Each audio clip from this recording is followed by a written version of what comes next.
Esta conferencia comenzará a grabarse. Hola, ¿qué tal? Bienvenidos a la Jaula del Nube, edición de entrevistas. Y esta vez está con nosotros Carlos Valerdi, que bien, él nos va a explicar su experiencia en el área de ciberseguridad. De igual manera, también ha brindado tecnología a muchas empresas, ayudado a la transformación digital de las mismas. Y pues bien, Carlos, ¿cómo te encuentras el día de hoy? También están mis compañeros por aquí de la Jaula del Nube, del grupo Elite de Logec y de Buxe, que hará la presentación formal. Hola, ¿qué tal? Soy de Buxec y el día de hoy tenemos de invitado especial a Carlos Julián Valerdi, que es experto en ciberseguridad y un profesional de la tecnología informática, telecomunicaciones y transformación digital, con más de 15 años de experiencia en grandes organizaciones y más de 25 años dedicado al mundo de la tecnología informática. Es un verdadero honor tenerte en esta nueva entrevista, Carlos. Bienvenido. Bueno, muchas gracias a ustedes. Para mí también es un honor que me hayan invitado y que me hayan tenido en cuenta para esto. Y bueno, espero poder aportarles mi granito de arena, mi visión del mundo de la ciberseguridad y de la tecnología. Y bueno, nuevamente muchas gracias a todos. Bien, Carlos, pues la primera pregunta obligada es, ¿desde qué edad surge esta inquietud, sobre todo por la informática, o tocaste los ordenadores y posteriormente, ya como tal, la ciberseguridad? Bueno, qué gran pregunta. Nos da para hablar mucho eso, ¿no? Pero bueno, vamos a tratar de resumirlo. Yo desde muy pequeño siempre estuve muy vinculado a la parte de tecnología porque, bueno, tuve la suerte de tener un abuelo que se dedicaba a ser técnico de otras cosas, de radio y televisión, y me introdujo en este mundo cuando yo era muy chiquito. Y a través de eso empecé a conocer con 9 años, tengo 38 y no me da vergüenza decirlo, así que el que tenía dudas, tengo 38 años, y desde los 8 o 9 años empecé a tener mucha curiosidad por la informática. En Argentina esto todavía era algo muy raro, ¿no? Porque no había, todavía en esa época, estamos hablando del año 92, 93, todavía no era algo demasiado masivo. Y bueno, me empecé a interesar por eso, empecé a meterme en este mundo de a poquito, en la escuela, intentaba hacer algún curso, comprar alguna revista que estuviera relacionada con la informática. Y bueno, en el año 94 me cayó mi primera computadora, un procesador 386 que se llamaba Connecticut, un Intel. Y bueno, ahí empecé, digamos, a hacer mis primeras, como dicen aquí en España, mis primeros pinitos con la informática, y fue algo que, bueno, nunca más solté. Ya en ese momento tenía clarísimo que yo quería ser ingeniero de sistemas o algo relacionado a la informática, y que me quería dedicar toda mi vida a esto. Y bueno, hasta el día de hoy así ha sido, por suerte. Es bastante importante aprender sobre seguridad informática, aunque sea a un nivel básico, ya que los niños y los adultos mayores son los que se puede decir que corren más peligro en Internet por el desconocimiento. ¿De qué manera tanto niños como adultos mayores podrían empezar a adentrarse en el mundo de la tecnología y la seguridad informática? Bueno, a ver, mm, esto es una cosa interesante y en la que yo he tratado siempre de, como digo, de hacer escuela, ¿no? De tratar de educar en este sentido. Y el que me siga en mis redes sociales o el que haya leído mis artículos en las revistas, podrá ver mi sesgo educativo en todo este tipo de cosas, ¿no? Yo creo que lo primero que tenemos que entender todos, sobre todo nuestra generación, que somos la parte más productiva en los países, es que nosotros estamos en el medio entre una generación nativa digital que ha nacido ya con un dispositivo en su mano, prácticamente, en que podemos decir que desde que sale del vientre de la madre alguien está con un móvil filmando ese momento, y una generación que es la generación de nuestros padres, que es una generación que empezó casi diría antes de la televisión. Y antes de la televisión estoy hablando ni siquiera televisión color. Entonces, nosotros somos como ese nexo, ¿no? En el que tenemos que mediar y tenemos que tratar de equilibrar esa balanza. Yo siempre digo lo mismo, tenemos una tendencia a resistirnos a todo. El ser humano por naturaleza se resiste a los avances, y es normal que eso ocurra porque nos sacan de nuestra zona de confort, de nuestra zona conocida, y eso genera resistencia en cualquier persona, ¿no?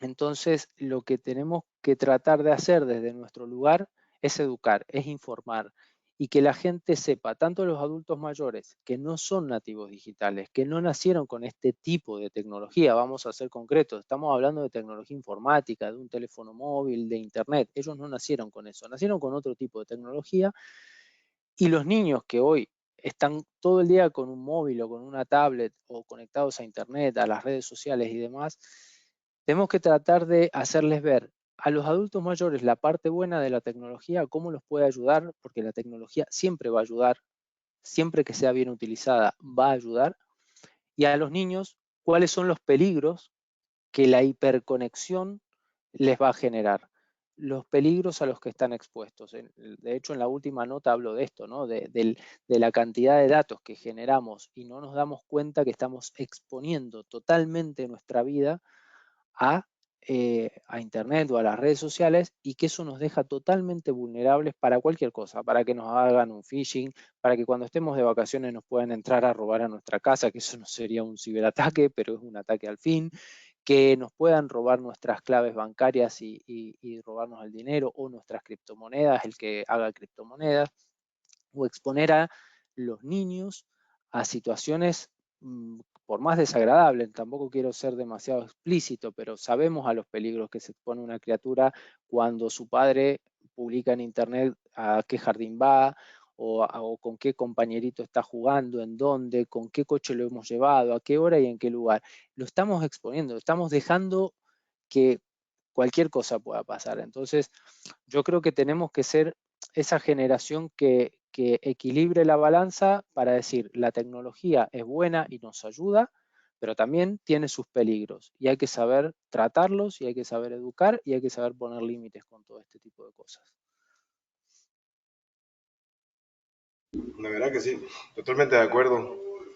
Hoy por hoy, el avance que estamos teniendo, como acaba de mencionar, es un mundo hiperconectado con todo lo que se viene.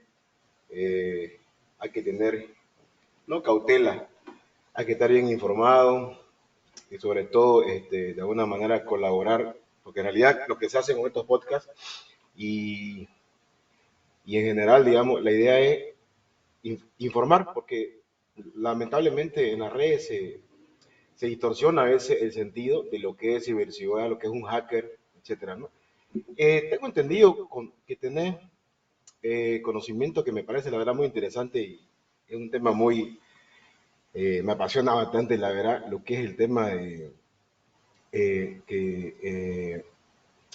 tema de lo que es mayorista de valor, Ujú. ¿no? Tenés experiencia en eso, ¿no? En el tema medioambiental y demás. ¿Puedes comentarnos un poco sobre eso?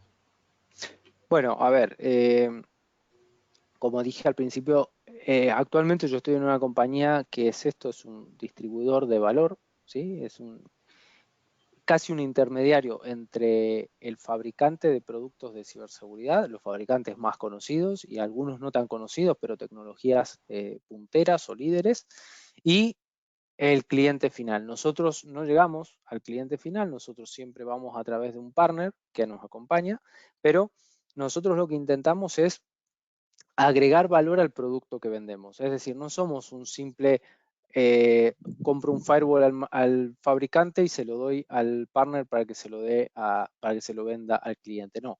¿Qué puedo hacer sobre esa tecnología? Yo te puedo acompañar a vos partner o a vos cliente en configurar ese firewall, en capacitarte para que lo sepas usar, o en decirte que no solo necesitas un firewall, sino que también podés llegar a necesitar otro tipo de tecnología. Pero para llegar a esto también hay que tener una visión muy amplia, porque no es solamente una cuestión comercial, no es compro y vendo. Esto hay que tener una visión amplia y la cabeza lo suficientemente abierta para poder sentarte con tu cliente, porque nosotros tenemos contacto con el cliente, un contacto como estamos teniendo nosotros en este momento, podemos hablar con el cliente para entender cuál es su necesidad. Pero también para entender la necesidad del cliente, tenemos que entender el negocio del cliente.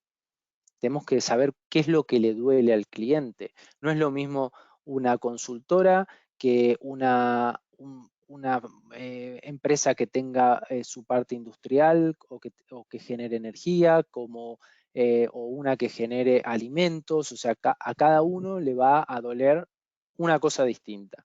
Entonces, para entender y para poder acercarle la tecnología necesaria para poder ayudarlo, hay que entender el negocio. Y para entender el negocio, muchas veces, más que hablar, hay que escuchar, ¿sí? Y a veces ni siquiera los clientes a veces entienden muy bien cuál es su punto más débil. Entonces, también en eso intentamos acompañarlo. Como mencioné también al principio, esto yo lo hago hace 10 meses, o sea, es una faceta totalmente nueva para mí porque yo no vengo de hacer preventa, no vengo de vender, yo vengo de comprar, yo vengo de ser cliente.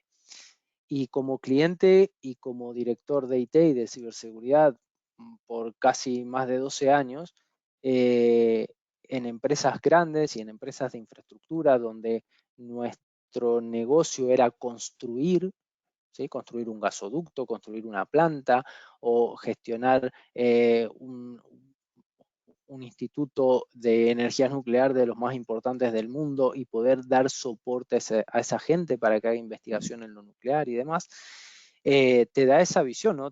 Decir, bueno, yo que ya sé qué cosas me han dolido a mí, puedo acompañar al cliente. Y en eso también creo que es importante siempre hacer llegar este mensaje, ¿no? Que los directores de IT, los directores de ciberseguridad, tienen que tener muy claro que hoy la ciberseguridad y el mundo de IT tienen que ser total y absolutamente transversales a cualquier negocio. Tienen que acompañar a cualquier negocio, pero no acompañar desde el lado que el negocio vaya y yo voy detrás por las dudas que algo pase. No, no, yo voy con el negocio, desde el principio hasta el fin, porque hoy prácticamente cualquier tipo de negocio es vulnerable a ser atacado. Un retail, una empresa que genera energía, una planta, un gasoducto, un puerto, una consultora, una empresa de salud. Entonces, yo tengo que, como director de una empresa así, tengo que tener la capacidad suficiente para primero entender cuál es el negocio de la empresa en la que trabajo. ¿Por dónde pasa el dinero, básicamente? ¿Qué es lo que a nosotros nos da? Y a partir de que yo entiendo eso, buscar mis puntos vulnerables, buscar dónde me podrían atacar y acompañar el negocio siempre. Y más en una era de digitalización brutal como estamos teniendo, donde la pandemia hizo que de golpe un médico tenga que hacer una videoconsulta. Bueno, tengo que asegurar que esa videoconsulta de ese médico que trabaja dentro de mi compañía sea segura. Y eso no se filtre y termine el video del pobre paciente dando vuelta por las redes sociales contando su problema, ¿no? O sea, tenemos que llegar a todos los puntos calientes que tenemos en la compañía. Y eso nos lo da el sentarnos y como dijo un colega, como hablábamos con un colega un día, para llegar a ese nivel hace falta tomar mucho café. Yo no tomo tanto café, tomo mate como buen argentino, pero hay que tomar mucho mate y hablar con las personas que están en el core de nuestro negocio, con los operadores de la planta, con los médicos, con los enfermeros, con el consultor, con todo y decir, a ver, ¿qué es lo que a vos te hace vulnerable? ¿Qué es lo que vos no puedes perder? ¿Qué información para vos es crítica y tiene valor? Y a ver yo cómo te puedo ayudar a que eso esté protegido y no sea vulnerable de ser atacado y la empresa al final tenga que terminar o pagando un rescate o tirando de backups, en el mejor de los casos, que sabemos que no siempre pasa, y en todos los medios de comunicación del mundo de atacaron a tal, ¿sí? Entonces, pero bueno, eso requiere de aprender, desaprender, volver a aprender, y como dije, mucho mate o mucho café o lo Es que, como un o lo que compliance, les ¿no? guste. Básicamente, es prácticamente es como el compliance, básicamente como Exacto. un acompañamiento y demás. Oye, pero qué interesante, la verdad que interesante, perdón por interrumpirte, es que No, ahora por que me favor. decís, es que normalmente el cliente no sabe qué quiere. ¿Te das cuenta? Siempre ellos dicen, quiero seguridad, pero no saben. Y esto me parece muy interesante, que no solamente vendemos el producto o somos proveedores de marca. Supongo que trabajan con varias marcas y así, Sí, sí. pero me parece muy interesante ese concepto y demás. Y la verdad que está súper genial eso. Y sobre todo, yo sé que no puedes nombrar compañía ni marca, pero lo que me interesa sí es ese tipo de procedimientos y demás que están, de lo que estás comentando. No puedes dar más detalle adelante. Ahorita viene mi compañero. Pero sí, la verdad que está súper interesante esto y tengo algo ahí que lo tengo acá, pero más ahorita lo vamos a ir conversando. Bueno, tranquilo, sin problema.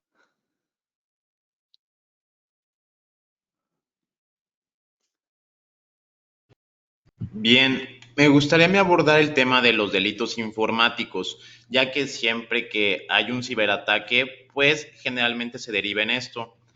Analizando un poquito cómo están dando las cosas en Argentina, veo que tienen una normativa mucho más amplia que de hecho te especifica como tal que hay una unidad fiscal especializada en ciberdelincuencia llamada UFESI, tienen ciertos números, también una como relación judicial que tienen los mismos, pero lejos de esto y ver que hay distintas leyes como la ley 11.179 y la ley 26.2 388, que eso es como una modificación del Código Penal. Supongo que básicamente, al igual que aquí en México, conforme se fue expandiendo esto de los delitos informáticos, pues ahí hay que irle tocando o modificando ahora sí que a la ley porque no contemplaba este tipo de situaciones, pero sí mucho más amplio que quizá en otras partes de Latinoamérica. Ahora me gustaría que nos explicaras cómo es tu sentir, ya que, bueno, aquí en México podríamos decir que hay algunas unidades, algunas policías tienen esta situación de tener la parte cyber o tener la policía cibernética, pero no es completamente en toda la República. Ciertamente también la colaboración con diputados, senadores o que haya mucho impulso de nuevas leyes relacionadas a reformar esto tampoco es como que paulatinamente surge un ciberdelito, mejoran un poco la ley, pero estamos más como a la prueba y error, pero lejos de esto, porque eso sería más que nada estarlo viendo todo por internet, cómo se siente en Argentina, pues este apoyo del gobierno, si hay sinergia, se sienten protegidos, es un poco más como que tú como investigador vas, pero realmente no tienes una respuesta efectiva del gobierno o si existe esa colaboración. ¿Qué nos podrías comentar al respecto? Bueno, a ver, súper interesante cómo lo has planteado, porque, a ver, hay una cosa, quiero empezar un poquito de más atrás. Hay una cosa que tenemos que entender, ¿no? La tecnología como la conocemos, o lo que le llamamos comúnmente tecnología, que al final una silla también es tecnología, pero eh, la tecnología informática, la parte de ciberdelitos y todo, es algo, es un bebé en la historia del mundo. O sea, es un embrión. Yo creo que estamos viendo la punta del iceberg, sería exagerarlo. No estamos viendo ni siquiera la punta del iceberg. Estamos hablando de que los ciberdelitos como tal, hablemos de ciberdelitos importantes, ¿no? Con peso y que han resonado en el mundo 30 años, menos, ¿sí? Quizá el primero muy resonante fue WannaCry, Stuxnet, y anterior a eso habría que buscar realmente qué fue algo tan resonante como un ciberdelito, algo producido a una tecnología o a vulnerar una tecnología a través de un ataque mal llamado hacker, porque los hackers no son delincuentes, todo lo contrario, un ataque de un ciberdelincuente a una infraestructura. Entonces, como generalmente pasa, aquí en España pasa lo mismo, los gobiernos, y esto pasa en todo, pasa en los delitos de trata, en los delitos de narcotráfico, en los delitos de todo lo nuevo, llamémosle, eh, siempre la ley va a ir detrás del delito, ¿sí? Pero pasa en todo, no pasa solamente en la tecnología. Hay una analogía bastante interesante que yo creo que más allá de lo trágico de la situación, ¿no? Pero que creo que nos puede graficar muy bien un poco todo esto, es qué era, y es un planteo, y a todos los que nos estén escuchando que lo piensen 5 minutos, ¿no? y a ver qué conclusión sacan, porque sería interesantísimo escuchar otras conclusiones. ¿Qué era de la seguridad aeronáutica antes del 11S? ¿Cómo era esa seguridad? ¿Es igual a la de hoy? No, desde ya que no lo es. ¿Alguien estaba preparado? ¿Algún gobierno estaba preparado o algún estado o algún país estaba preparado para una cosa de esa naturaleza? No. Todo lo que surgió después surgió, ¿por qué? Por lo que pasó. Entonces, pasa, como digo, pasan otras cosas, pero bueno, adentrándonos en la ciberseguridad. Los gobiernos van detrás del delito, generalmente. Es verdad que en Argentina se está haciendo mucho, menos de lo que me gustaría, pero más de lo que muchos otros países están haciendo. Van muy de la mano, los países de Latinoamérica, la gran mayoría van muy de la mano con lo que pasa en España, ¿sí? Muchos países en Latinoamérica están haciendo una suerte de adaptación a lo que aquí se conoce como la RGPD, la ley o la Ley Orgánica de Protección de Datos y la RGPD, para adaptar su gestión de la información, los datos personales y demás. Se está haciendo algo bastante similar. Yo creo que de los países de habla hispana, quizá el más adelantado es España. Es España, aquí realmente, y así todo, falta mucho, pero realmente lo que se hace en materia de seguridad es súper interesante. Hace poquito hemos estado en la Cyberwall, que un evento con 5.000 personas durante 3 días. 5.000 personas durante 3 días. Eso a nivel de seguridad realmente, y eran charlas todo el tiempo, charlas y un seminario por acá y otro seminario por acá, todos llenos. Realmente ha sido algo fabuloso. Yo creo que de habla hispana no hay otra cosa así.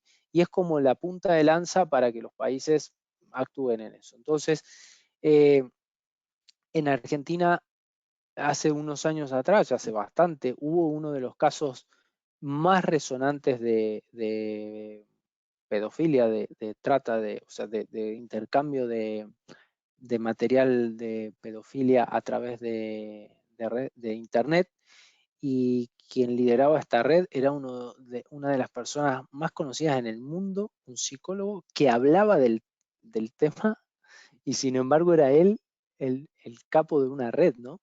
Entonces, eso sentó un precedente para empezar a mirar este tipo de delitos. Se está haciendo mucho en cuanto a lo que es el grooming, ¿sí? El ciberacoso y demás. Como digo, creo que falta, y falta muchísimo en todos los países, pero por otro lado me alegra que los gobiernos, da igual el color político que sea, a mí realmente en esto me da igual, la ley tiene que ser ley, y los estados deben perseguir los delitos. Entonces me da igual si lo hace uno o lo hace el otro, es en beneficio de la sociedad. Entonces, que existan leyes y regulaciones contra las ciberestafas, contra el ciberdelito, contra el grooming. Hace nada, 2 días ha salido una sanción a un banco en Argentina por una ciberestafa, y el banco no hizo nada para pararlo. Entonces, ha habido una orden judicial contra el banco para que el banco se haga responsable de esto. Me parece perfecto, ¿sí? Porque se supone que el vulnerable es el ciudadano. Entonces, si en este caso una entidad bancaria no te asegura que vos vas a poder hacer tus transferencias o tus operaciones en la banca de forma segura, pues te tienes que hacer responsable de lo que pasa. Entonces ya ha habido un precedente y se está trabajando en leyes, como digo, interesantes. Algunas han salido hace muy poquito, otras ya vienen de un poco más de larga data, ya se consideran delitos penales, ¿sí? Un ciberacoso se considera un delito penal, grooming se considera un delito penal, pedofilia ni hablar, o sea, es un delito penal gravísimo, y eso, bueno, yo creo que está bien, y que los países tienen que tomar nota de esto.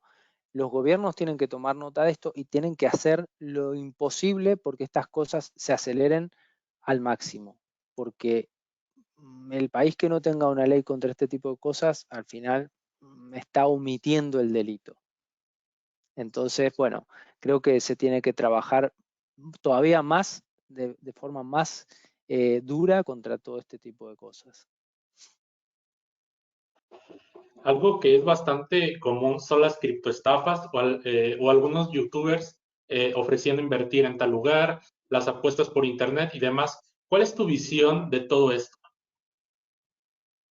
Bueno, esto parte un poco de lo que venimos hablando, ¿no? De la educación. La gente, y esto también se ve mucho en Latinoamérica, ante la vulnerabilidad económica que hay en los países de Latinoamérica, la inflación, eh, no voy a entrar en temas políticos, pero estamos viendo cosas, gente que está por debajo de la línea de la pobreza, y a veces hoy se llaman ciberestafas, pero hasta hace unos años atrás eran estafas piramidales. Ponzi no nació hace 20 años, ¿eh? Ponzi, los esquemas Ponzi existen hace 100 o más. Entonces, lo que veo es que hay la gente al necesitar sobrevivir de alguna manera, ¿sí? Llegar a fin de mes con su salario o poder hacer algo un poquito más allá de lo que generalmente hace, cambiar el coche o arreglar su casa, son víctimas de este tipo de cosas, pero también es responsabilidad de la ignorancia, ¿sí?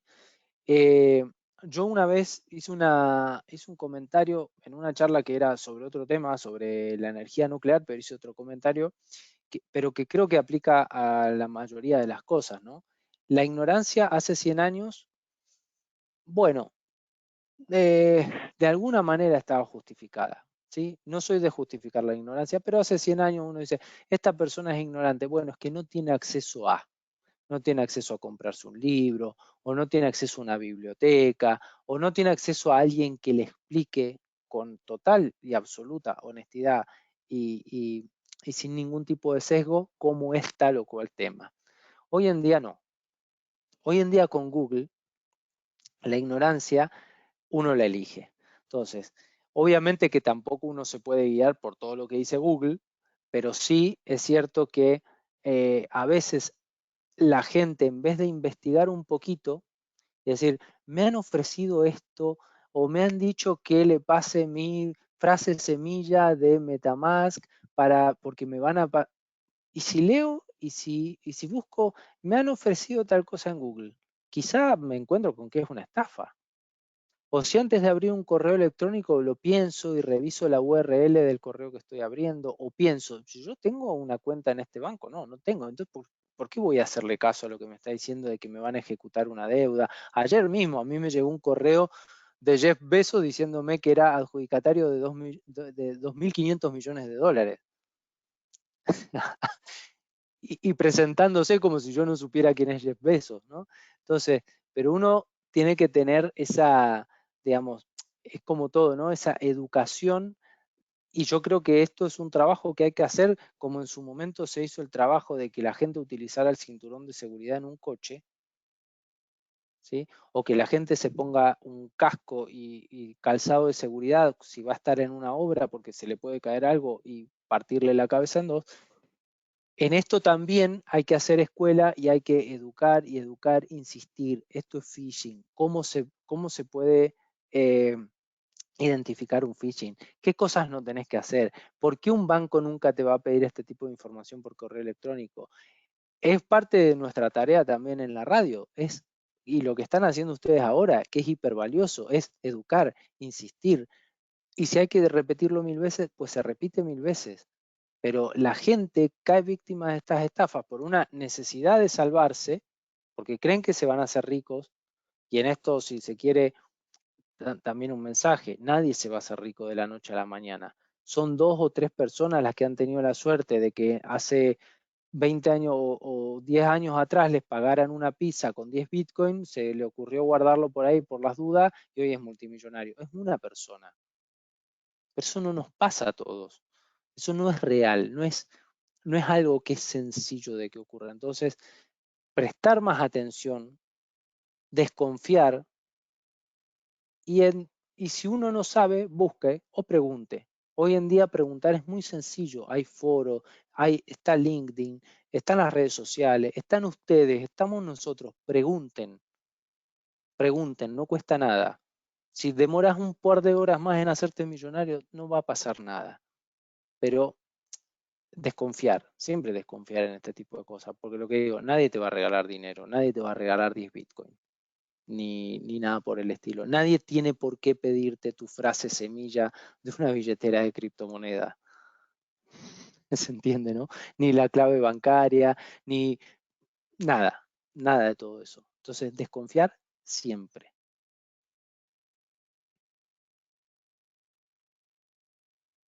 Creo que esa es la base, de confiar siempre, ¿no? Justo ahora que comentaba eso, ya que lo mencionaste, me quedé con un temita del compliance, pero no importa. El tema es que cuando me hablaste, estás hablando ya prácticamente de las criptomonedas, bueno, identidad digital, privacidad, blockchain. Ujú.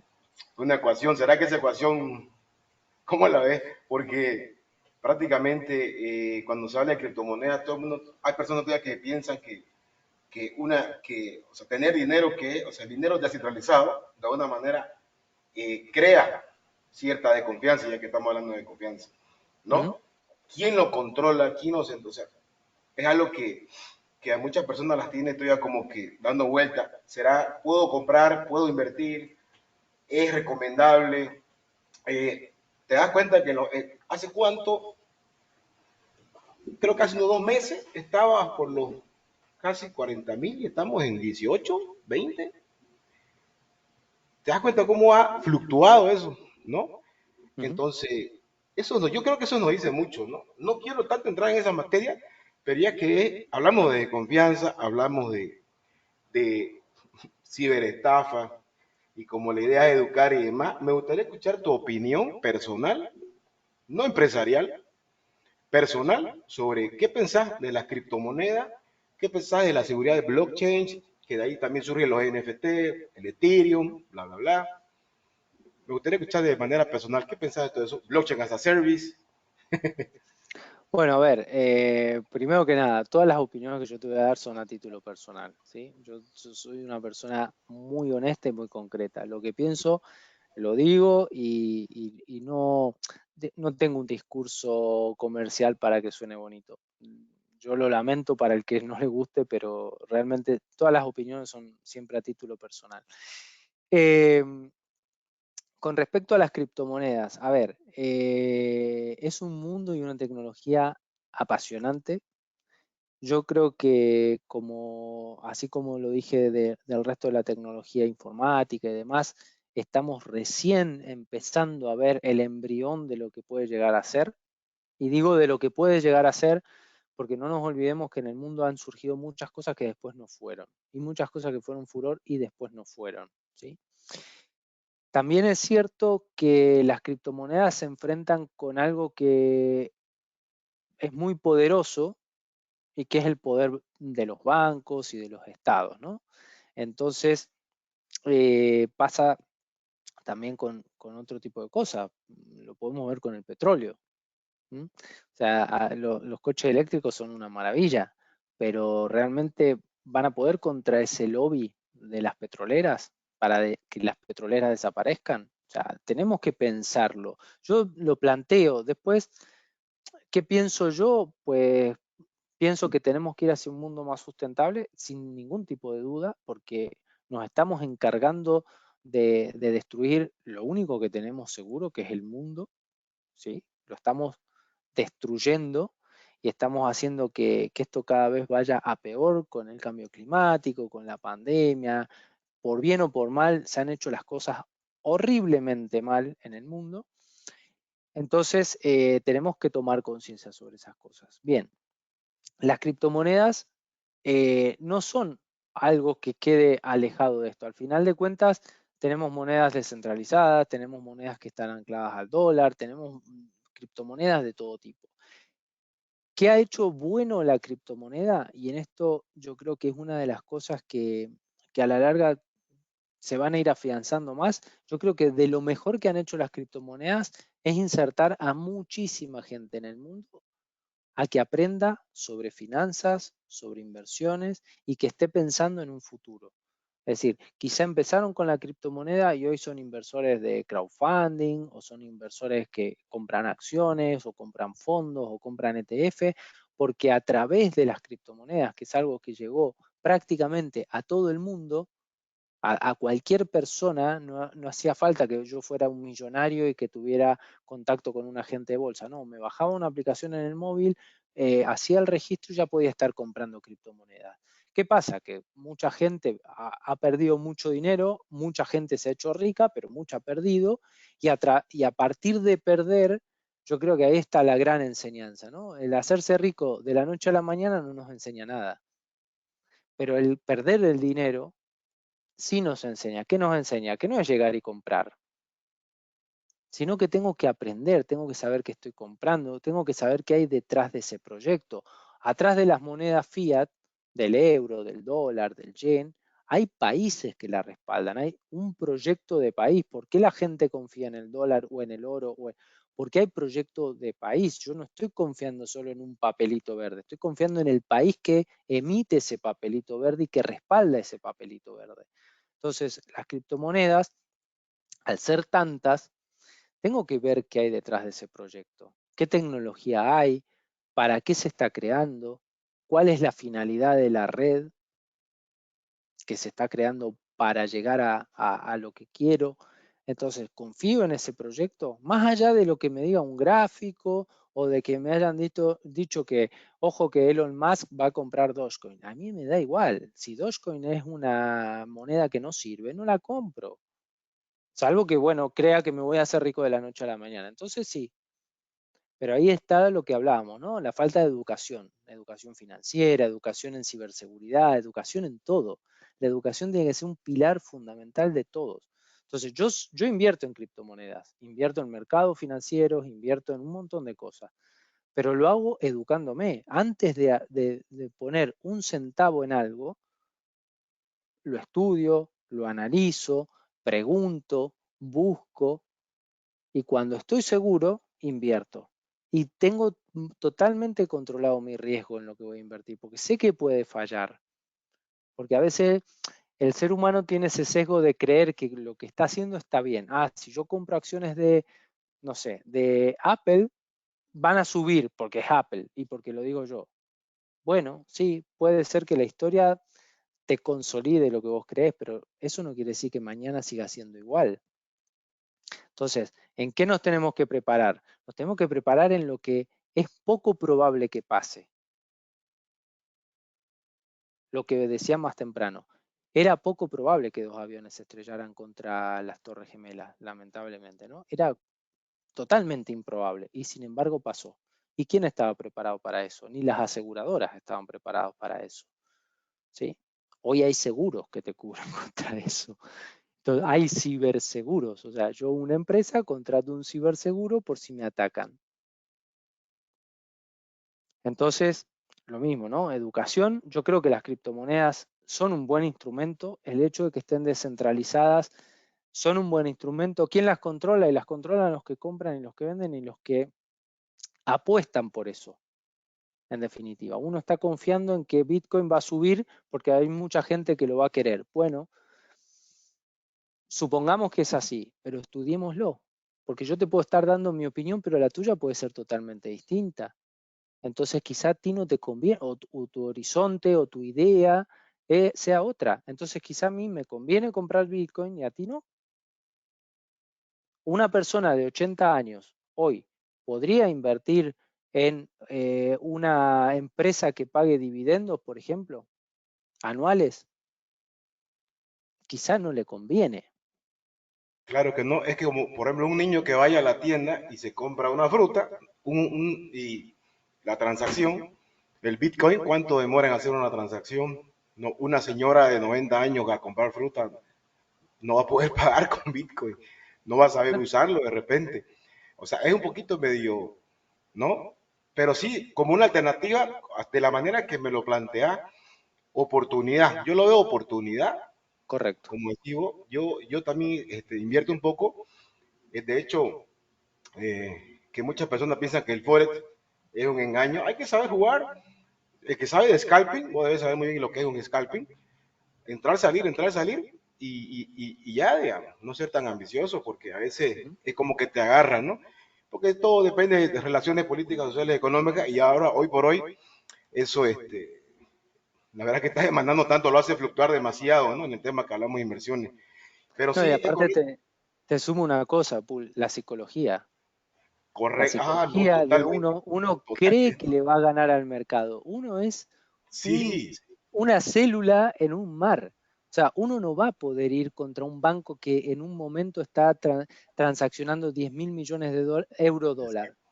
Una transacción de 10 mil millones, porque el Forex no es un engaño. El Forex es intercambio de monedas entre países. O sea, yo hago una transacción desde España a México y el Forex está involucrado en esa transacción. Entonces, cuando un banco está moviendo 10 mil millones de euros contra dólar y yo quiero ir y meter una operación de scalping para ganarme 10 pips, Exacto.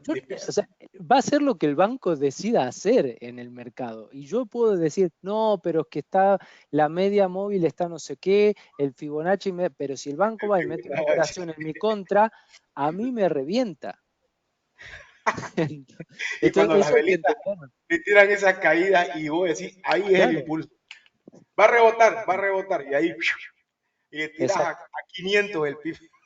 exacto. Pero por eso Es digo, una es la desgracia. psicología, es lo que uno supone que va a pasar. Claro, Supone que va a pasar, pero no siempre pasa. Entonces, ahí es donde uno tiene que medir el riesgo y tiene que tener la cabeza muy fría, ¿eh? Y lo digo porque no solo invierto, sí, estamos creando una academia para enseñar mercado financiero. Entonces, una de las cosas más importantes que enseñamos es, ok, si vos crees que la operación va a ser lo que vos crees que va a ser, hacela, pero medí el riesgo. ¿Qué pasa si sale en tu contra? exacto. Entonces, si sale en tu contra, pues para eso está el stop loss. Para eso se Exacto. creó el stop loss. Y Punto. El siempre take invertir, profit, si no invertir. querés, no lo ponga. Da igual. No, déjalo correr.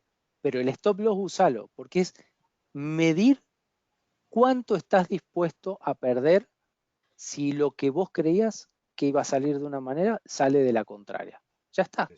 Pero eso aplica para todos los órdenes de la vida, ¿eh? No solo Sí, para sí, el Forex, para todo. para todo. Educación, lo que acaba de decir, hay que educarse. Yo antes de hacer algo, me educo. Quiero comprarme un Correcto, equipo de seguridad, me educo o busco a alguien que me eduque o me capacite. Totalmente de acuerdo. correcto, correcto. Bien, ahora quiero pasar un poco al tema del ransomware y lo que vienen siendo los leaks. Eh, Estuve revisando que una empresa llamada Telecom de Argentina, que Ujú. pues parece ser un ISP bastante grande, le pidieron aproximadamente 7.5 millones de dólares para un rescate.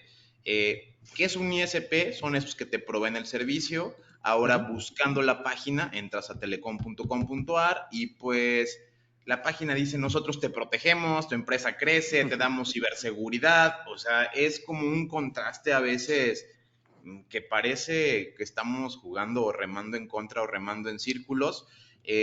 No solo quiero hacer este contraste, por ahí algo más delicado es lo que a veces se evidencia con hackeos a celebridades. Estuve checando que en el sitio anterior de lo que era Raid Forums, alguien estaba ofreciendo 40 millones de ID cards de Argentina. Luego de estar checando exactamente qué se habían hackeado, se dieron cuenta que fue el Registro Nacional de las Personas, el Correcto. RENAPER, y pues esto es bastante grave como cosa chusca y prueba de que sí lo habían hackeado. Se filtraron por ahí algunos documentos como el RENAPER de este jugador argentino Messi, y pues obviamente esto ya crea un contraste, ¿no? Porque te estás dando cuenta que, bueno, pues una cosa es que existan a veces nosotros, profesionales o empresas y personas al cuidado de la ciberseguridad, y luego estos grandes capítulos que suceden en contra de todas las personas, en donde yo ahora vuelvo a entrar a un sitio que dice mitramite.renaper.gov.ar y parece estar en perfecto funcionamiento, dice Registro Nacional de Personas. En ningún lado leyenda legal indica que ha sido filtrada esta base de datos y que si yo estoy aquí debería de tener cuidado porque Ujú. ya se liqueó o se filtró ¿En dónde queda la responsabilidad de los gobiernos después de que los hackean o les caen un ransomware o una empresa importante? ¿Cómo ves tú este contraste? Porque evidentemente si uno no investiga, busca en la historia, esto se olvida y tú entras a los sitios y ahora parece que el sitio que hackearon, al contrario, me ofrece que yo aquí estoy ciberseguro, estoy ciberprotegido, meta mis datos. ¿Cómo sé que no les cae un ransomware mañana y les roban todo? Eh, ¿Qué podríamos tener de contraste en esto? O sea, ¿cómo nos sentimos en este balance? Bueno, hay muchas cosas interesantes que has dicho, Héctor. A ver, primero, el ISP, vamos por ese lado. Telecom en Argentina era la filial de Telecom Italia. No diría que tan grande como Telefónica, pero en Argentina prácticamente tenían la misma presencia en una época, una empresa de telecomunicaciones muy grande. Y es una conversación que yo he tenido muchas veces, ¿eh? ¿Dónde queda la responsabilidad del ISP si a mí me hackean? Porque muchos de los ataques, pero esto claro, es mala prensa para los ISP, que se producen en las empresas, se producen a través del ISP. Porque a mí ¿cómo me llegan? ¿Quién me provee el servicio de internet o un MPLS o lo que o el SOC? A ver, SolarWinds. ¿A través de quién llegó SolarWinds? A través de SolarWinds. No llegó a través de uno que metió un pincho USB o un pendrive en un equipo y llegó a través del mismo fabricante. Entonces, ¿dónde está la responsabilidad de los fabricantes y de los ISP en los ciberataques? Eso es algo de lo que pocos hablan y lo que dicen es, bueno, pero el ISP, para el ISP es transparente lo que pasa por su red. Ya, pero entonces, ¿cómo me protejo yo? O sea, hoy, hace 10 años, como mencionaba más temprano, hace 10 años, ok, te compro esa teoría. ¿Por qué? Y porque en definitiva toda la seguridad se consolidaba en tener un buen firewall, ¿no? Y un buen firewall y punto, un poco más que eso. ¿Por qué? Porque vos tenías una muralla. Al final de cuentas, esto no es muy distinto a lo que pasaba hace cientos de años atrás. ¿Cómo protegías una ciudad? Con una muralla. Bueno, ¿cómo protegías tu empresa? Con un firewall. El firewall era tu muralla virtual, pero todo estaba confinado a 4 paredes. Hoy en día las 4 paredes son virtuales, no existen. Son 4 paredes que son virtuales. Son las 4 paredes que tengo yo en mi casa teletrabajando, tú en la tuya, y esas son nuestras 4 paredes. Entonces, ¿dónde está la responsabilidad del ISP si a mí me atacan?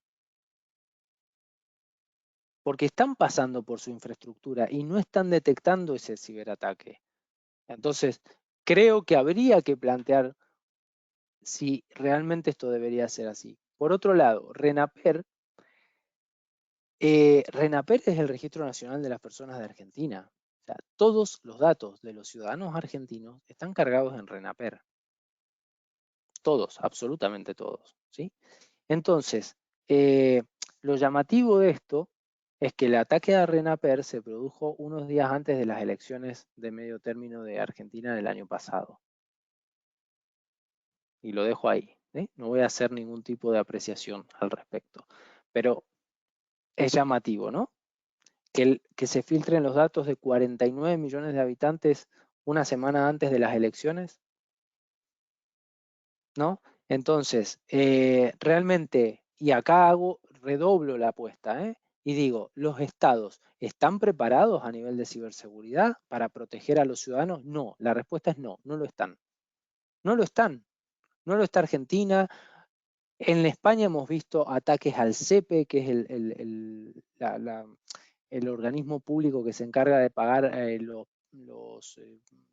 planes sociales o las prestaciones a las personas que están sin trabajo. Lo hemos visto en sanidad pública, lo hemos visto en Estados Unidos en organismos públicos. En Argentina no solo pasó en RENAPER, pasó en CONICET. Entonces, ¿están preparados los estados? No. Los estados son elefantes que son difíciles de mover y también es entendible. No es sencillo para un estado, para un país.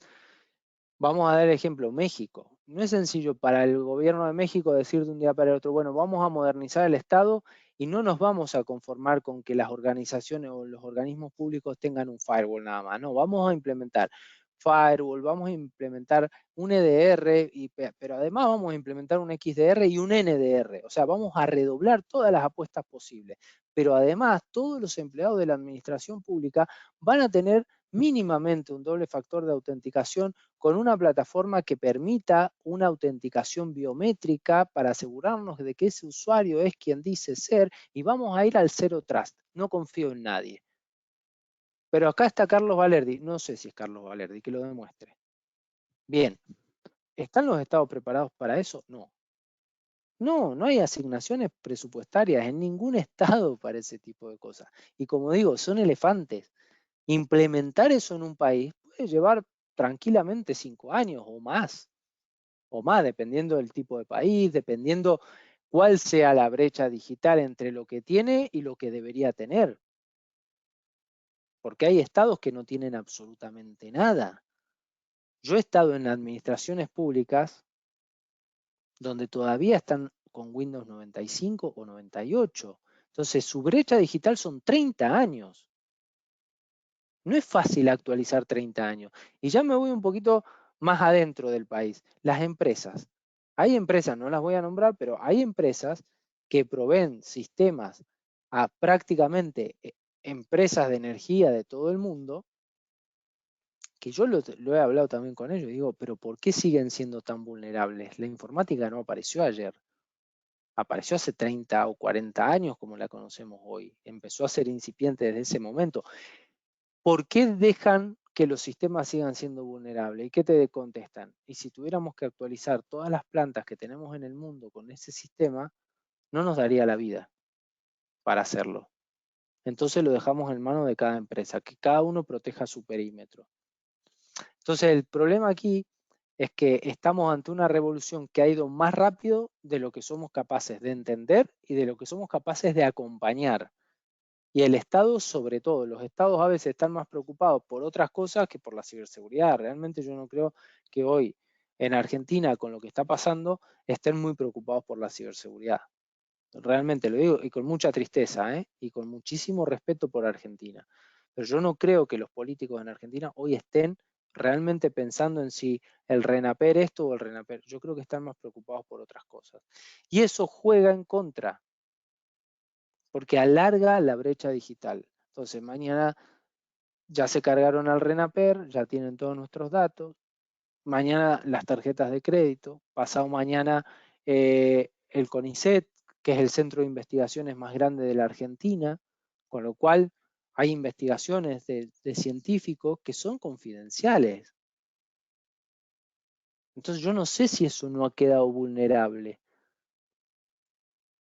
¿Se entiende? Entonces, pero esto, de nuevo, que no pasa solo en Argentina, pasa en Brasil, pasa en México, pasa en Estados Unidos, pasa en Israel, pasa en Ucrania, en Rusia, en España, en Francia, o sea, pasa en todos los países. Lo que pasa es que, bueno, algunos están más preparados que otros, algunos son más líderes que otros, y algunos son creadores de tecnología y otros son compradores de tecnología. Entonces, claro, la brecha es amplísima. Y por otro lado, vuelvo a lo mismo, la educación. Los políticos en los países entienden lo que es ciberseguridad, entienden el riesgo de lo que puede llegar a pasar si hay un ciberataque a una planta de energía o a una base de datos de personas o a un puerto o a un gasoducto. ¿Lo entienden? ¿Les entra en la cabeza o solo están pensando en las próximas elecciones? ¿No? Entonces, educación.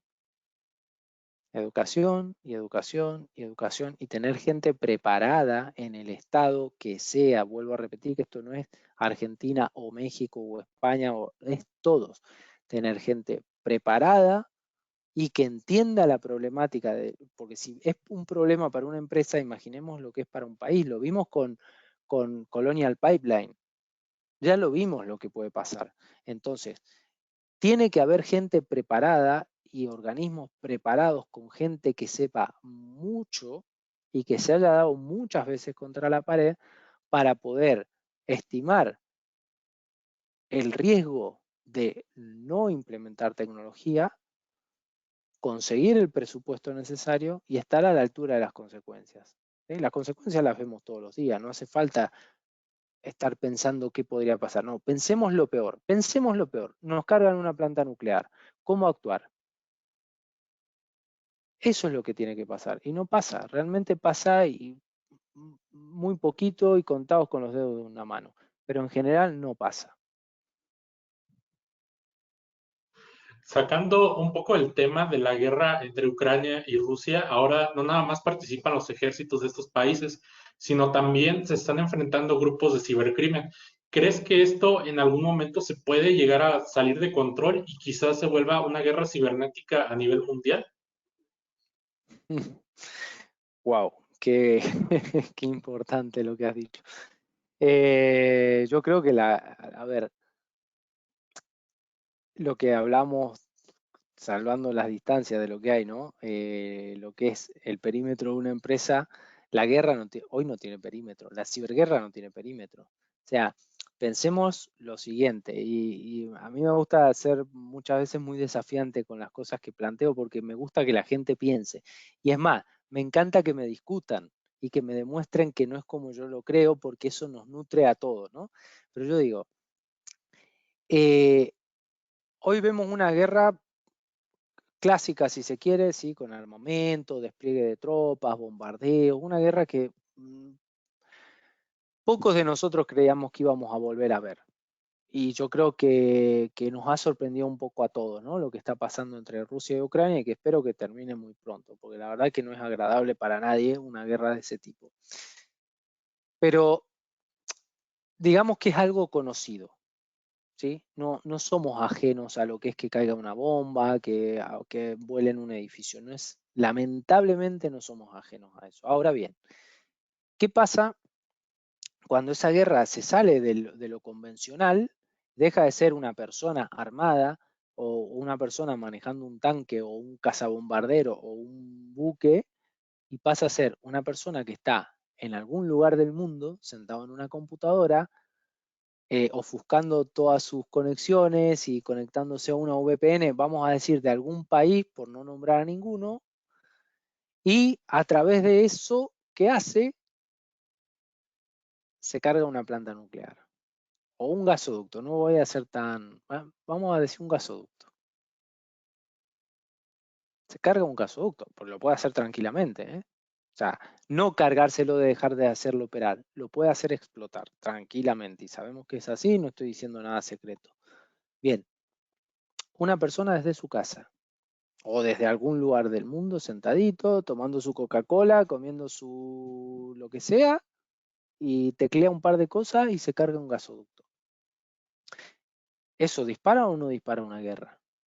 Ya está la guerra. O sea, la guerra cibernética es transversal a la guerra que estamos viendo, pero es una guerra que empezó mucho antes. Y lo peor de todo, y con esto quiero dejar un mensaje también, es que es una guerra que no va a terminar. Yo creo que es una guerra que vamos a ver siempre. Siempre van a haber países que ataquen a países, personas que ataquen a países, personas que ataquen personas, personas que ataquen empresas y empresas que ataquen personas y demás. ¿Sí? Porque detrás de todo esto también hay un gran negocio. A las empresas les conviene que haya un hacker que venda bases de datos de personas y tarjetas de crédito de personas. Hay muchas empresas de dudosa reputación a las que les conviene que esto pase, porque ellos compran esa base de datos y hacen cosas con eso. ¿Sí? A los países les conviene muchas veces que esto pase, porque demuestran su poderío y dicen hasta acá, ojo que puedo ser peor. Entonces, esto es una guerra que no va a acabar. Siempre va a pasar. Siempre vamos a ser vulnerables de que nos ataquen. Que será distinto por el momento al menos a una guerra convencional, sí, sí, pero ya hemos visto gente que ha muerto porque la ambulancia no llegó a tiempo al hospital, porque no sabía cómo llegar al hospital que tenía que llegar, porque le habían ciberatacado su rastreador, su geolocalizador en Alemania. Ya vimos que una persona murió por un ciberataque. Entonces, todo este tipo de cosas o sea, nos tiene que poner en ese planteo de decir, esto no va a pasar. La guerra de Ucrania y Rusia va a pasar. Ojalá que muy pronto y esto se termine por el bien de todos, ¿no? Pero la otra va a seguir. Y los países que están involucrados y los que más poderío de ciberataques tienen van a seguir siendo los mismos de siempre, que son 4 o 5. Entonces, vulnerar las bases de datos de otro país, vulnerar la tecnología, porque el ciberespionaje existe, pero no lo inventamos ahora, se inventó hace cientos de años el ciberespionaje. Ah, mirá, que este está fabricando una cosa que va a andar a vapor, así, a ver si vamos nosotros y hacemos el tren antes que él, ¿no? Entonces, eso existe desde siempre. No lo hemos inventado con la tecnología de informática. Bueno, pues hoy lo hemos llevado al terreno informático y es el ciberespionaje. Entro en un laboratorio y trato de robarle la fórmula para la vacuna del COVID, para hacerla yo primero que el otro. Pero esto es de manual. Lo que pasa es que, bueno, lo hemos llevado a un terreno donde parece novedoso, pero no es novedoso. Entonces, yo creo que es algo que nos tiene que ocupar más que preocuparnos. Si nos preocupamos es porque no le hemos dado la suficiente importancia a tiempo. Nos tiene que ocupar, tenemos que actuar para evitar que eso se propague. Evitar que pase, no lo vamos a evitar, como siempre decimos. Hoy, si se quiere, las personas, la empresa, los países se dividen en dos, en los que han sido atacados y los que serán atacados. Y cada vez más es los que han sido atacados y los que van a volver a ser atacados. Entonces, ¿nos va a pasar? Sí. La cosa es cuándo. La pregunta es cuándo nos va a pasar. Pues estar preparados para que no nos pase, pero esto de nuevo lo reitero y lo voy a reiterar 1000 veces. A todo nivel, como personas, que no nos vulneren nuestro móvil, nuestro correo electrónico, nuestras fotos que están en la nube, nuestras tarjetas de crédito, como empresas, que no nos puedan robar nuestra tecnología, nuestra información, nuestros contratos, y como países, porque al final los países son ciudadanos. Entonces tenemos que estar preparados para esto y para que el día que llegue, tratar de que el impacto sea el menor posible. La verdad es que es así, ¿no? Siempre hay que esperar lo peor, siempre hay que esperar lo peor y prepararse, ¿no? Esperemos que no pase, pero como acabas de mencionar, son las tres. Si no te atacaron, te van a atacar. Y después te van a volver a atacar y te van a volver a atacar. Es algo de no acabarse, ¿no? Exacto. Mira, recopilando, me encanta la tranquilidad con la que hablas, súper relajado. Te podría escuchar por horas. Bueno, muchas gracias. No, la verdad que sí, qué facilidad. Ahora entiendo tu perfil. La verdad que me encanta, valoro mucho eso y admiro bastante eso. Cuando yo veo algo, ese talento en las personas, sobre todo esa pasión y esa tranquilidad para poder, por eso hablas mucho de educación, ¿no? Ahora yo te pregunto, mira, has dicho lo siguiente, la tecnología apenas empieza, o sea, el embrión, a nacer, la punta del iceberg, sostenibilidad energética y medioambiental, brecha de ciberseguridad, información, identidad digital, el ISP, ¿por qué no me cuida?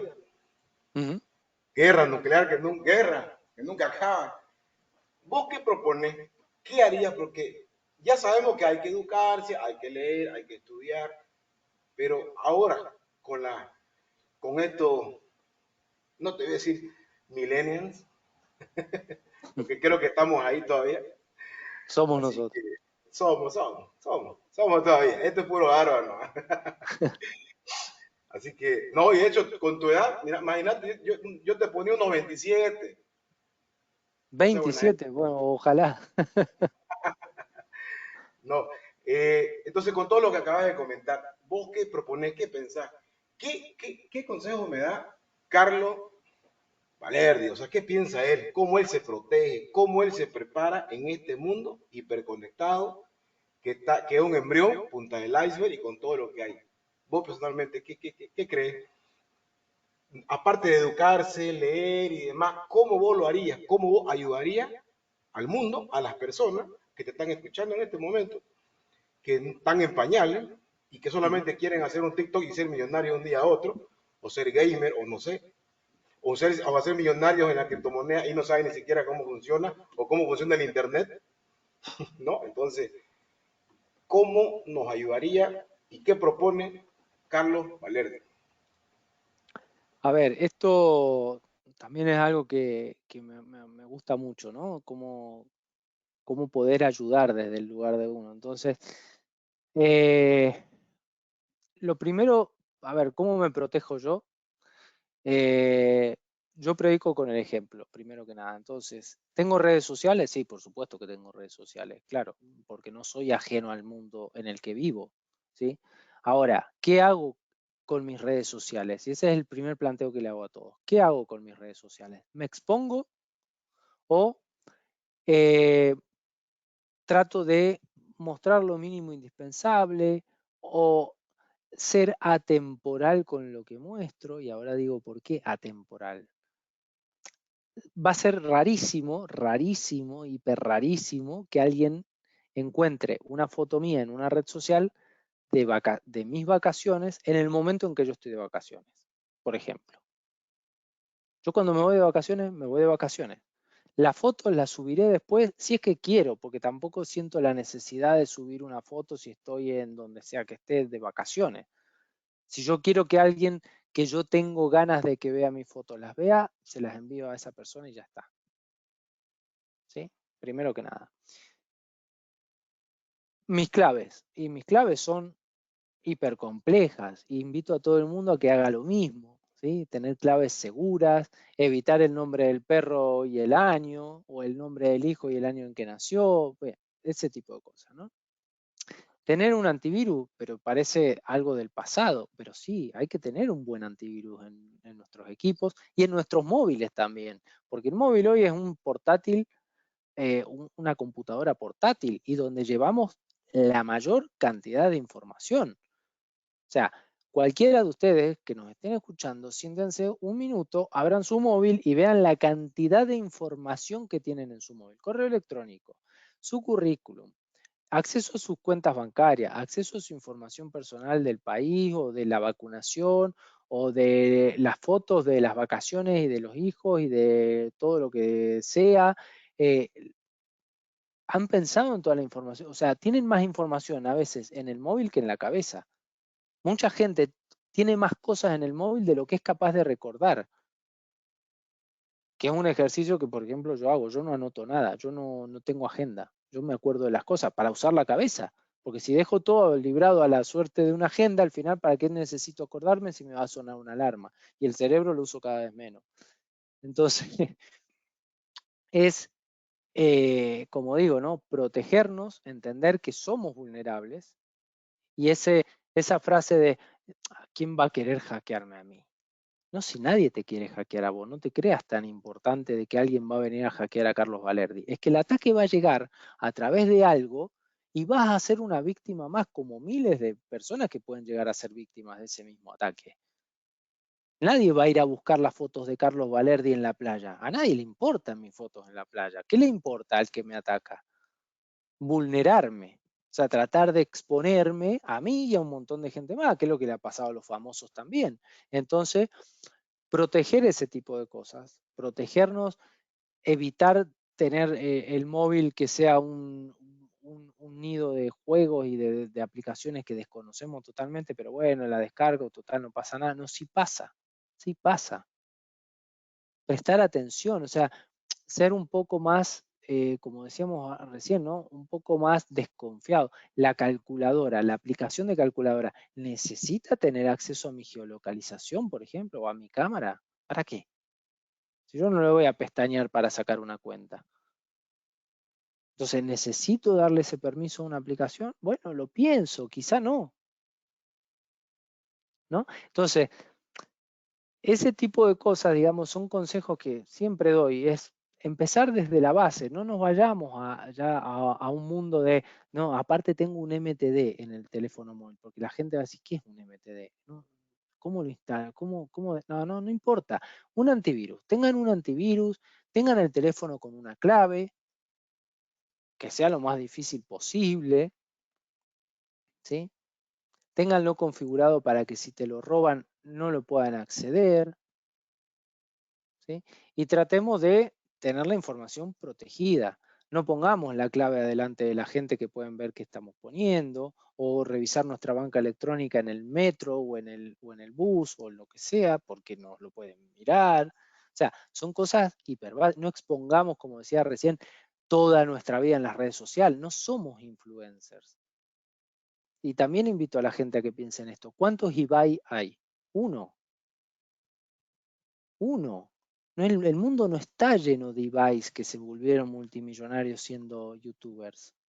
Y suerte por él, y me alegro y lo hace súper bien, pero es uno.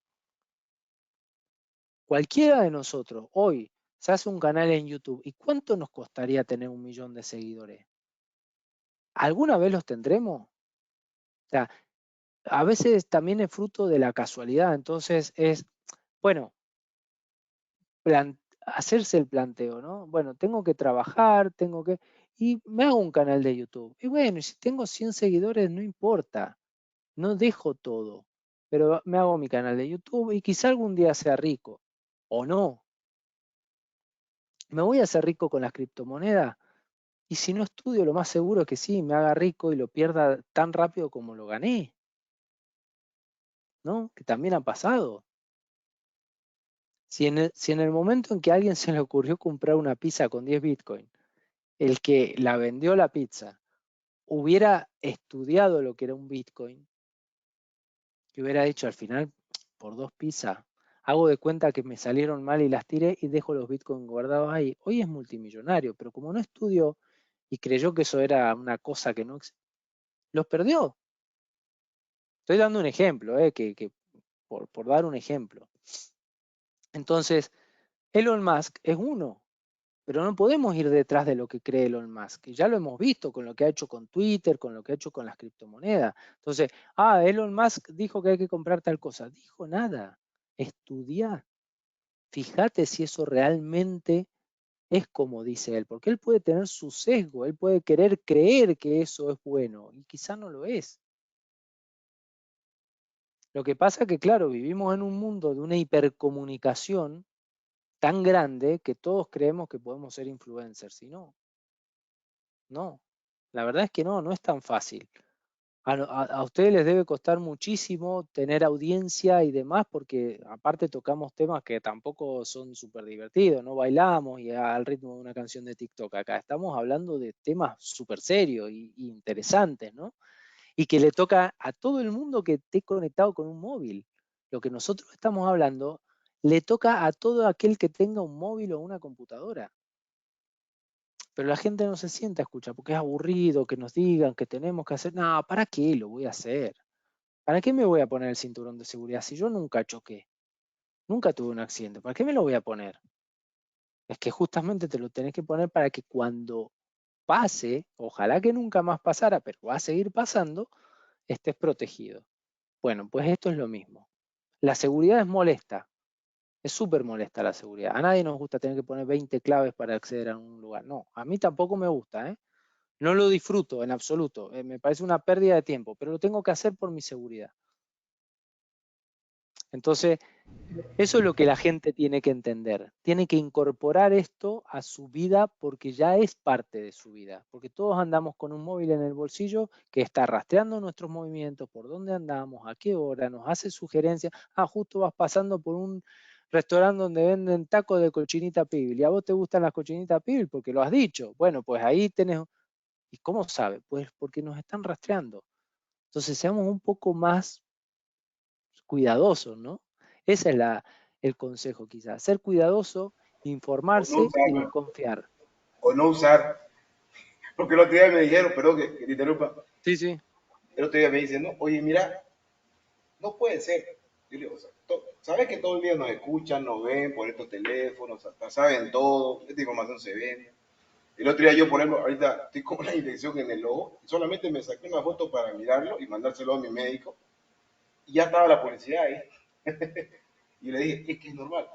Entonces, ¿qué hago? Me dice, yo soy radical, no uso, pero podés vivir en un mundo digital, no de manera digital, virtual. Tendría que hacerla como Diógenes, de harapos y en la calle, ¿no? Es que no se puede. Bueno, a ver, Nadie se ha muerto por no tener un móvil, ¿sí? Vamos a hacer, o sí, por no haber podido llamar si tuvo un accidente, no tener cómo comunicarse. Pero bueno, vamos a suponer que no vamos a ser tan extremos, ¿no? Vamos a suponer que nadie se murió por no tener móvil, ¿sí? Mi abuela se murió con 90 años y utilizaba un teléfono y tenía redes sociales y demás, y se adaptó a un mundo que no le era nativo, que no era suyo, y se adaptó porque le gustaba. Entonces, la cosa aquí es, ¿podemos vivir desconectados del mundo? Sí, podemos vivir. ¿Las posibilidades que vamos a tener van a ser menos? Y probablemente sí, no siempre, pero probablemente tengamos menos posibilidades de inserción laboral, de conocer los riesgos, porque el hecho de que yo no tenga móvil no quiere decir que yo no tenga riesgo, ¿eh? No quiere decir eso. Porque no tengo móvil, pero una cuenta de banco seguro que tengo. Y si hackean el banco y se llevan mis datos se los llevaron igual. Y no se los llevaron por mi móvil, se los llevaron por el banco. Entonces, no me hace no vulnerable, me hace menos vulnerable. ¿Sí? No me podrán robar mis fotos, porque yo me saco fotos con una camarita de rollo, voy y lo revelo y las tengo guardadas. Fenomenal, no me van a robar mis fotos, pero me van a robar otras cosas. Entonces, o alguien va a sacar una foto donde voy a salir yo y ya me está exponiendo. Y si yo no quería salir en esa foto, si yo no quería que en las redes sociales aparecer porque no me gusta, o lo que fuera. Entonces, ¿se puede vivir en un mundo desconectado de todo? Sí, se puede. Conozco gente también que lo hace, pero bueno, como digo, hay que ver también esa balanza, ¿no? De decir, ¿quién es el que lo hace? ¿Es una persona que ya está fuera del mundo laboral, por ejemplo?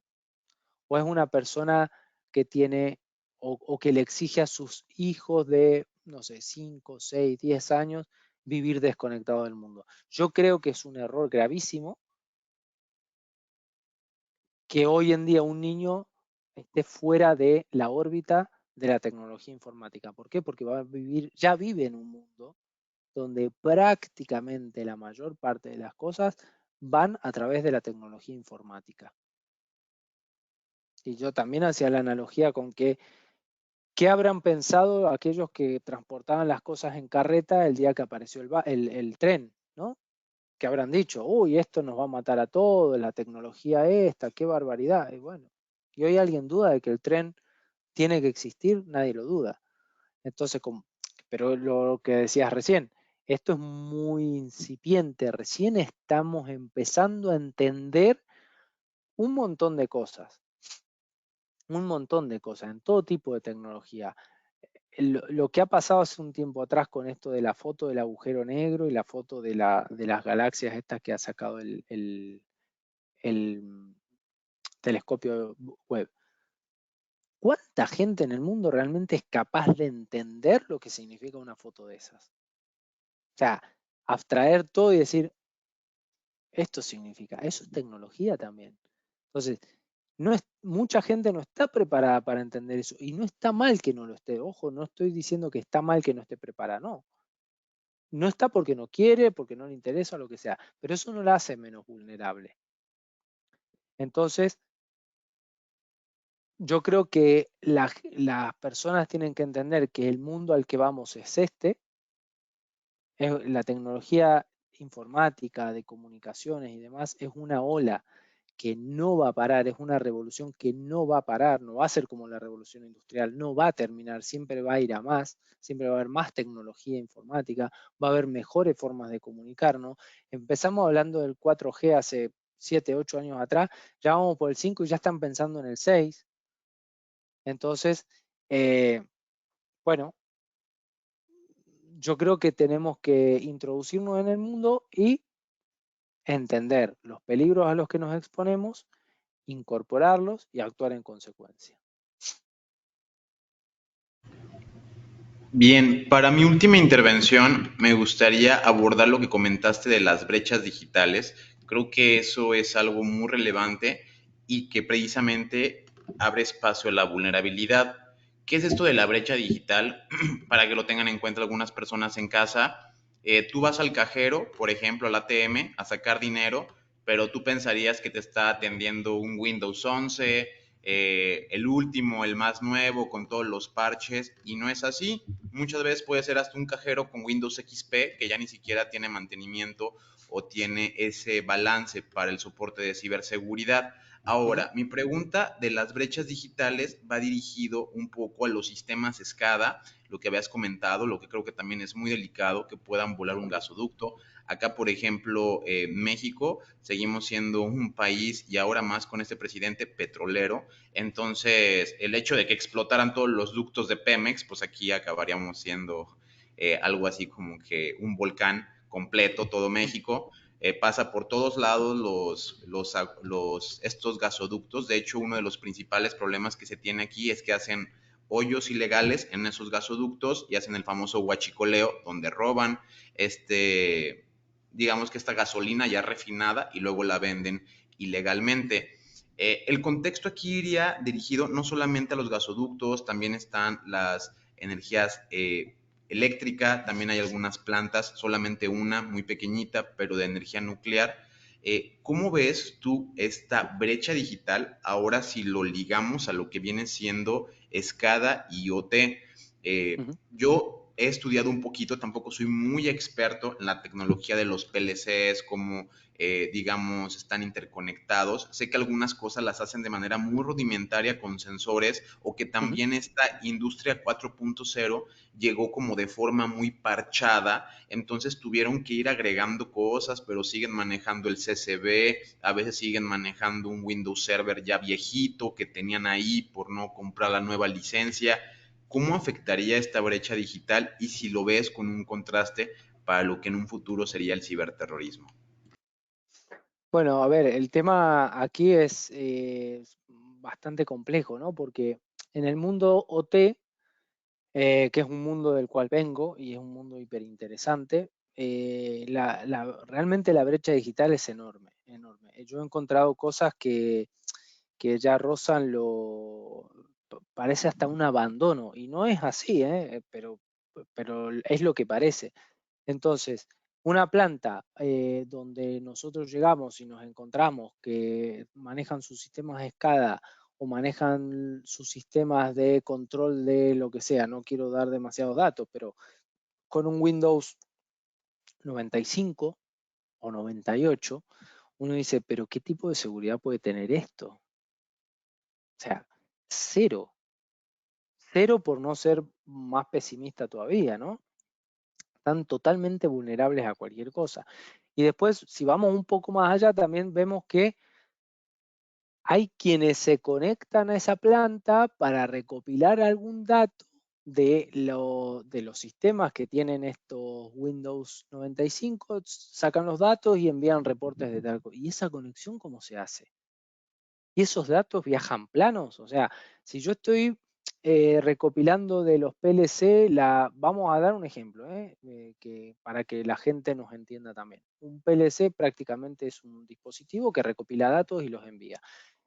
Si este PLC me está enviando un dato plano de temperatura, de lo que fuera, de la temperatura del agua, es un dato plano. Hay un ataque muy antiguo, que se remonta a 500 años atrás, que se llama Man in the Middle. ¿Qué es esto? Una persona en el medio. Hay un emisor, hay un receptor y hay alguien en el medio que lo que hace es cambiar el mensaje. Esto, la primera vez que se conoció como tal, fue alguien que quería matar a la reina Isabel, ¿sí? Entonces cambió el mensaje. Bueno, este ataque o sea, es tan sencillo como decir, tengo el dato de temperatura del agua que sale de un sensor de una planta X o de un gasoducto o de lo que fuera, lo cambio y lo envío. Las consecuencias que eso puede tener son, a veces no entra en la cabeza de muchas personas. Me ha tocado discutir tanto de estos temas, tanto, decir, por favor, protejamos estos sistemas. Esto es complejo. Esto no es algo así como, bueno, la temperatura está a 80 grados, no importa, está. Y si alguien va y le pone un 0 atrás y dice que está a 800, cosa que sería imposible, pero sería vapor, pero vamos, 800. Inmediatamente alguien podría mandar a parar la planta, ¿sí? O podrían dispararse sistemas de control que digan que si la temperatura pasa por un umbral de X grados por encima de tal temperatura, que 800 grados no va a ser, porque si está a 80 realmente, 800 ya es un umbral un poco, ¿no? ¿Qué podría pasar? Imaginemos en una nuclear, imaginémoslo en una termoeléctrica, imaginémoslo en un gasoducto, ¿sí? Entonces, la brecha digital, ¿qué es? Es justamente la palabra lo dice, brecha. Lo que hoy es el estado del arte hoy y lo que tengo. Esa es mi brecha. Y los sistemas en los sistemas industriales, la verdad, tienen una brecha enorme, enorme. Realmente no quiero dar marcas porque tampoco me parece ético dar marcas ni fabricante, pero hemos visto sistemas que yo lo he discutido con él, pero señores, esto hace 30 años podía funcionar y muy bien seguramente, porque ahí está la planta funcionando, pero pasaron 30 años, se hicieron revamping de esta planta, se hicieron cortes por mantenimiento programado de esta planta. Yo no digo que todos los años, pero al menos cada 5 años decir, bueno, ya que la planta tiene que parar porque hay que hacerle mantenimiento a la turbina o hacerle mantenimiento a la caldera o hacerle mantenimiento a las cañerías. Vamos a aprovechar y vamos a actualizar los sistemas. Pero ¿qué pasa? Que si actualizo el sistema o el sistema operativo, el sistema de control no está actualizado. Son los mismos sistemas de control que se usaban hace 30 años atrás. Sistemas que corren solamente en Windows 95 o 2000 o 98 o 2003 con suerte. Entonces, si le pongo un Windows Server 2019, no funciona. Entonces, invierten los fabricantes realmente en decir, vamos a hacer sistemas un poco más seguros, ¿no? O sea, ya no por eso lo que decía yo al principio, acompañar desde el minuto cero al negocio.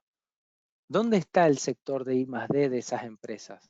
Que dice, un momentito, vamos a hacer una planta, vamos a vender una turbina, vamos a vender un sistema SCADA, vamos a vender un DCS y un BOP, pero la seguridad va a ir embebida en el sistema desde el minuto cero y va a ir embebida versión 2022. Ya no se va a vender el viejo sistemita que se conectaba por un protocolo X25. Los cajeros automáticos, los ATM, son protocolo X25. A ver, de todo lo que nos están escuchando, ¿quién estudió el protocolo X25? Lo que hemos estudiado hace más de 15 años, ¿no? Y lo hemos estudiado como, bueno, miren, vamos a sacar el arcón de los recuerdos, protocolo X25, ¿no? Bueno, hoy los cajeros automáticos utilizan protocolo X25. Hiper vulnerable, hiper vulnerable. Entonces, ¿los bancos no tienen dinero para actualizar esto? ¿O no quieren? ¿O les da igual? Por el riesgo, ¿cuánto tengo que invertir en cambiar todos los cajeros automáticos que tengo distribuidos en todas las sucursales del mundo? Porque yo soy el hiperbanco y estoy en todo el mundo. ¿Cuánto me gasto? Bueno, ¿por cuántos incidentes? Prefiero pagar el incidente y actualizar los cajeros automáticos. Porque eso es lo que pasa. Y pasa en los cajeros, y pasa en las plantas, y pasa en los sistemas médicos, y pasa en muchos lados. ¿Por qué? Porque no es tangible. Hasta que no me pasa, el ser humano es así. Hasta que no me pasa, yo creo que a mí no me va a pasar. Y cuando me pasa, me crujen. Bueno, entonces, esa brecha hay que acortarla lo máximo posible. Por eso yo insistía mucho. Bueno, tuve la posibilidad de hacerlo, gracias a Dios, porque también creo que en esto los directores de ciberseguridad de las empresas y los directores de IT de las empresas, una cualidad fundamental que deben tener es saber transmitir la importancia del área que están manejando. Entonces yo tuve la oportunidad de saber transmitirlo quizá y de tener jefes que a los que les llegó el mensaje. Entonces lo he podido hacer y he tenido que acortar esa brecha digital 15 años. O sea, yo he pasado sistemas 2003 a 2019 peleándome con los fabricantes para que adaptaran sus sistemas de control al servidor Windows que yo iba a poner.